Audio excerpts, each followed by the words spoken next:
Казваш, че било турско присъствие.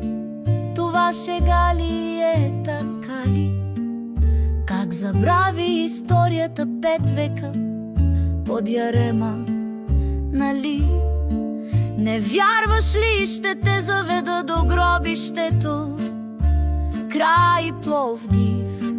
Знаеш ли какво стана в Перущица? Щеше да е присъствие, ако ги бяха оставили живи.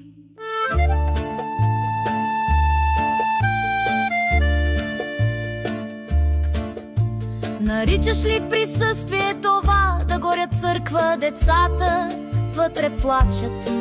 Така стана в грачето Батак и место престъплението още мълчи и плаче. Като вървя по тия улици, сянката на ужаса е все така здрава. Гледам луната, тя е в полумесец, а за присъствие не ми остава и дума права.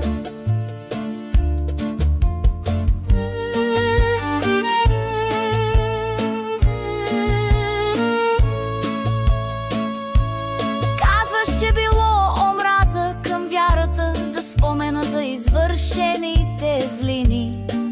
Но не беше религията, а фашистки режим зад пушките и войни. Държавите мълчат, защото разделение щяло да създаде.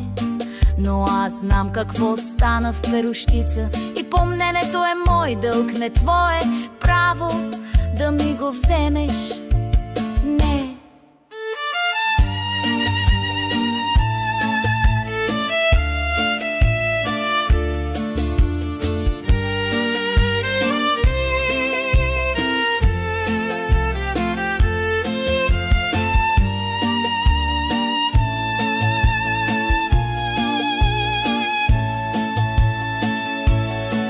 Все още ли твърдите, че това е било само турско присъствие?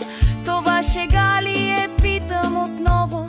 Как се забравя такава история?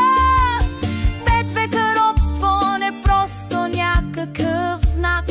Ще ви разкажа за Перущица, но част от нея е същата като Батак. Историята не изчезва, като я измиеш. Тя оставя своя отпечатък. Това не е присъствие, това не е